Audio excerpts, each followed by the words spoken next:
Oui, si nous nous posons la question, qu'est-ce qui a le plus de prix dans nos vies?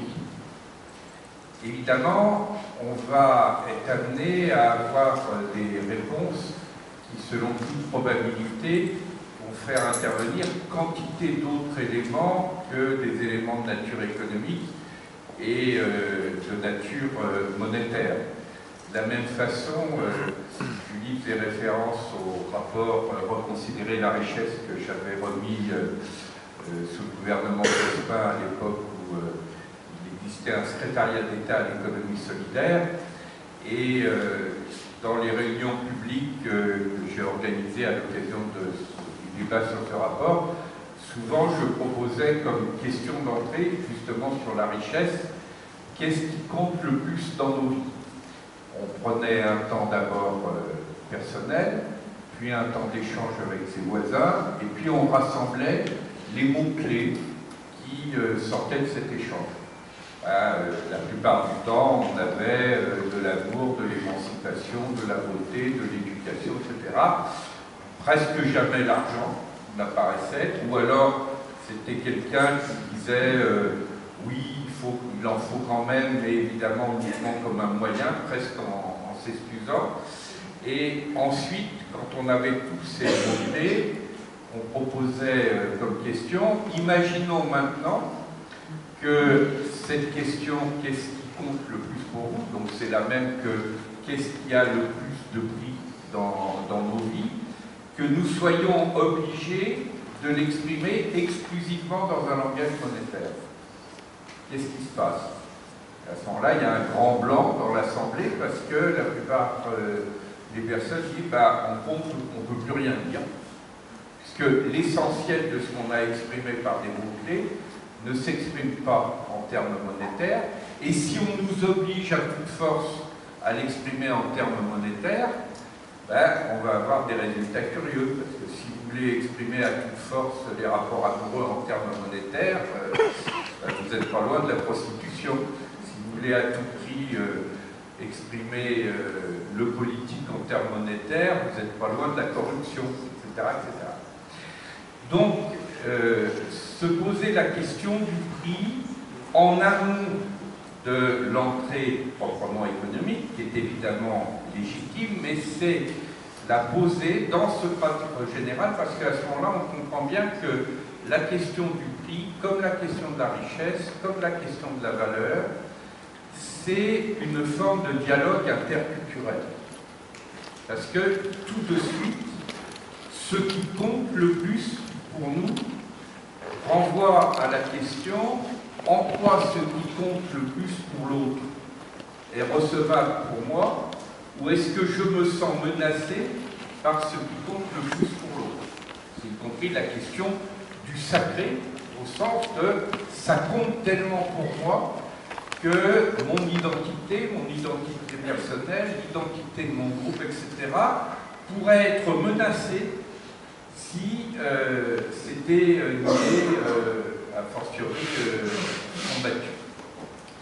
La raison pour laquelle j'insiste sur les mots, c'est que quand j'ai fait cette mission sur une nouvelle approche de la richesse, j'ai d'abord beaucoup travaillé, comme Julie l'évoquait, sur la question des chiffres, sur la question des indicateurs de richesse, sur la nécessité de mettre en place d'autres indicateurs que le fameux produit intérieur brut qui comptabilise quantité d'activités dangereuses, destructrices pour la nature ou pour les humains. Donc ça, c'était le travail sur les chiffres, mais plus j'avançais dans cette mission, et plus j'arrivais à la conclusion qu'il y avait un élément plus radical qui était le travail sur les mots. Parce que l'un des problèmes de cette véritable novlangue, pour utiliser le terme d'Orwell dans 1984, la novlangue de l'économisme dominant, qui n'est pas l'économie, c'est qu'elle a instrumenté des mots très forts pour leur donner une signification tout autre que celle du sens commun. Richesse, c'est qu'est-ce qui compte. Valeur, par exemple, c'est un mot latin qui est très fort. Valor, c'est la force de vie. la force de vie physique, c'est pour ça qu'on va parler d'un corps valide, la force de vie psychique, on parlera d'être valeureux.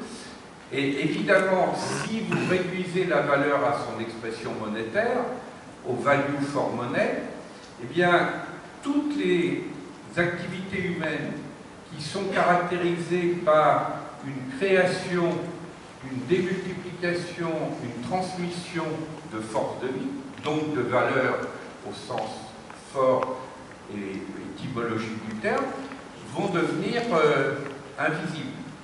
Donner la vie, transmettre par l'éducation des valeurs qui vont permettre à des jeunes de se tenir debout dans la vie, affronter la question du sens de sa vie, y compris dans l'accompagnement de la mort, tous ces éléments-là vont disparaître dans l'enfer de l'improductivité et de l'inactivité.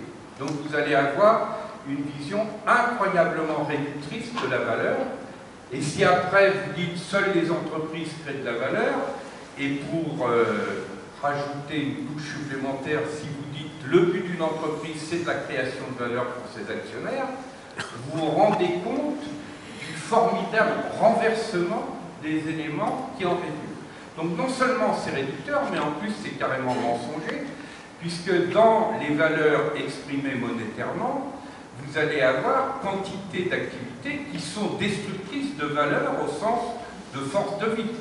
Parce que si vous détruisez une nappe phréatique, si vous polluez, si la souffrance au travail est telle que des personnes en viennent à se suicider, etc., ça peut aussi générer des flux monétaires de réparation, d'indemnisation, de remplacement, etc. Et donc ça va être comptabilisé positivement dans les comptabilités monétaires, et notamment dans le fameux produit intérieur brut. Et donc se donner le droit de résister à cette novlangue, de dire la richesse c'est ce qui compte, le prix c'est ce qui donne sens à nos vies et le dialogue que nous allons engager avec autrui sur ce qui est constitutif aussi pour lui de prix. La valeur c'est la force de vie, etc. C'est la même chose sur la question des bénéfices. Bénéfice, ça veut dire bienfait, ça veut dire activité bénéfique. C'est à la suite de toute une mutation, y compris une mutation dans l'ordre religieux, sur lequel j'ai évidemment pas le temps de m'exprimer ce matin, que la notion de bénéfice est passée de la logique de bienfait à la logique d'un simple solde monétaire positif. C'était la même chose pour les pertes qui renvoyaient au risque de perdre sa vie au sens le plus radical du terme, y compris dans des sociétés qui étaient structurées par des croyances dans l'au-delà, la perte de sa vie éternelle. C'était constitutif de ce qu'on appelait la comptabilité du salut à l'époque de l'économie du salut. Ben, ces questions-là qui nous amènent à nous donner le droit de revisiter les mots-clés de notre langage, elles sont pas simplement intéressantes d'un point de vue historique et étymologique, elles sont décisives pour poser les questions d'aujourd'hui et de demain. Parce qu'à chaque fois qu'on pose un problème d'équitabilité, de responsabilité sociale, de développement soutenable, peu importe les termes, la caractéristique commune de tous ces éléments, c'est de dire que les comptabilités strictement monétaires ne nous renseignent pas sur la question fondamentale qui est de savoir si nous sommes en présence d'activités bénéfiques pour les humains et pour la nature, ou au contraire destructrices. Et donc ce droit à revisiter le sens des mots, c'est aussi notre capacité à nous donner de l'énergie créatrice dans les combats que nous menons par ailleurs. Et l'autre élément sur lequel je voudrais terminer, parce que je vois le regard sévère de Julie qui se porte sur moi, c'est de dire que cette résistance-là, elle s'inscrit dans une stratégie dynamique plus large que, par exemple, les États généraux de l'économie sociale et solidaire avaient appelé la stratégie du rêve, c'est-à-dire le rapport entre le R de la résistance, le V de la vision transformatrice et le E de l'expérimentation anticipatrice. Si je reprends chacun de ces éléments rapidement, on voit bien que nous avons besoin des trois à la fois. Par exemple, des initiatives comme les vôtres, elles sont à fond sur le terrain de l'expérimentation anticipative. Elles font la preuve que d'autres formes de commerce sont possibles. De la même façon que l'agriculture biologique, que les AMAP, que les initiatives de finances solidaires, etc. Toutes ces initiatives montrent, c'est la démonstration par la preuve, qu'il est possible de faire autrement, que ce n'est pas simplement de l'ordre de l'idéal, que c'est déjà là. Alternativa, par exemple, a fondé toute sa stratégie sur la démonstration positive que d'autres formes d'activité étaient possibles et qu'en plus, elles généraient beaucoup moins de dégagement de gaz à effet de serre. Donc le E central de l'expérimentation anticipatrice, qui fait signe vers le monde nouveau qui est en train de naître, il est essentiel. Mais il doit être accompagné aussi du R de la résistance. Parce que gaz insoutenable, avec Marc, nous retrouvons Rosseller et Solidaire de faucheurs de chaises. Pourquoi? Parce que nous disons la question de l'évasion fiscale, la question des paradis fiscaux, l'un des points sur lequel bute en ce moment la négociation de la COP21 avec le problème des financements. Et à côté de ça, on a plus de 20 000 milliards de dollars dans les paradis fiscaux. Et donc, si on ne pose pas publiquement ce type de questions, si on n'organise pas des formes de résistance qui doivent être créatives, qui doivent être non violentes, qui doivent être ludiques, etc., mais qui participent de la résistance à l'insoutenable, eh bien, il y a toujours un moment où nos expérimentations, aussi créatives soient-elles, elles ne vont pas avoir une énergie suffisante pour être capables en même temps de lutter contre les logiques mortifères qui sont dans le système dominant.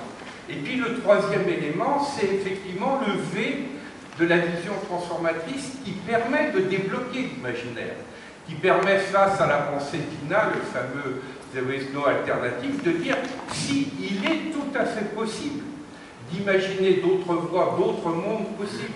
Et Julie faisait référence au fait que, par exemple, en ce moment même, un certain nombre de grands réseaux citoyens sont en train de dire si nous voulons aller au-delà de cette fameuse COP21 et au-delà de ces insuffisances, il faut que la société civile mondiale ôte son propre niveau d'ambition et d'exigence, qu'elle ne se contente pas de peser sur les acteurs économiques ou politiques dominants, mais qu'elle assume le fait, comme le disait Édouard Glissant, qu'il existe une mondialité qui n'est pas du tout de même nature que la globalisation financière appelée mondialisation, et qui fait que si on veut traiter la question du devenir de l'humanité et des grands biens publics mondiaux, on a besoin aussi d'un acteur qui pense la question des biens communs à l'échelle mondiale, qui pense la question des générations futures, et ça suppose une façon de poser la question de ce qu'on peut appeler le peuple de la Terre. Nous sommes tous membres de plusieurs peuples, mais il y a un peuple de la Terre sur une seule Terre, et ce peuple a besoin de monter en qualité de conscience et se donner les éléments d'une véritable citoyenneté. La citoyenneté mondiale n'est plus un horizon utopique, elle devient un objectif stratégique sur lequel une bonne partie du devenir de l'humanité va se jouer dans les décennies qui viennent. Et ça, c'est le V de la vision transformatrice. Et donc à ce moment-là, toutes nos actions, toutes nos expérimentations vont prendre d'autant plus de force qu'elles vont avoir cette capacité de reliance et de co-construction de cette transition. Avec Julie, nous participons aussi à ce collectif pour la transition citoyenne. Et bien cette transition, c'est une transition vers des sociétés du bien vivre, du buen vivir, comme le Forum social mondial de Belém l'a affirmé. Eh bien, si le buen vivir est un enjeu stratégique, ça veut dire que choisir d'être heureux est un acte de résistance légitime. Ça veut dire que l'équivalent grec de la valeur comme force de vie, c'est l'éros, et c'est la raison pour laquelle je dis vive la stratégie érotique mondiale.